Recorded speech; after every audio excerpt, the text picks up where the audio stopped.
290 as a second year tutorial is focusing on comics, but it's also a class that by the nature of the 290s is something that I develop in conjunction with the students themselves. Each week we read a particular reading in comics that's significant to comics history.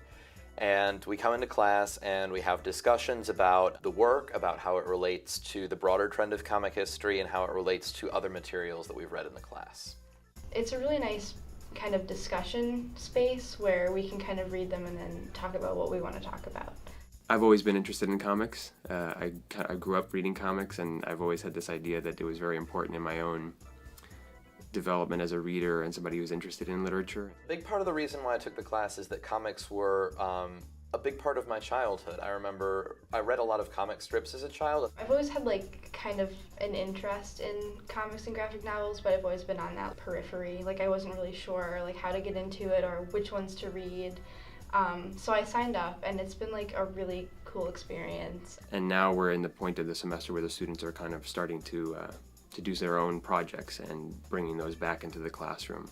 A friend and I will be leading a lesson on Neil Gaiman's The Sandman, Volume 1, and we'll be talking about it in relation to Joseph Campbell's The Myth of the Hero with a Thousand Faces.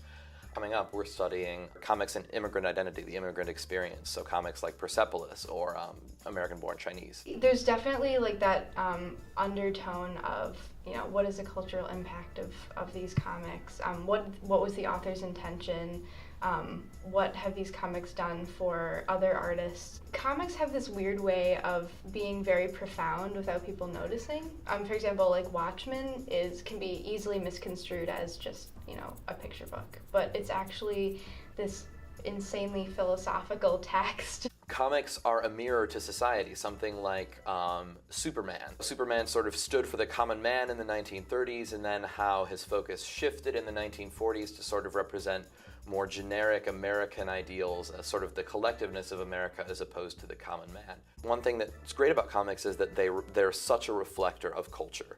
They teach people to once again look below the surface and kind of delve further into more important themes. They're also a really neat form of art. People come into the class curious and excited. It's the kind of class, like most RCAH classes, where excitement and interest is the most important part, and then we have a great time just kind of unpacking the stuff that we find in front of us. So I hope that's what at least the students have found. That's what I get out of the class. Read comics, they're awesome.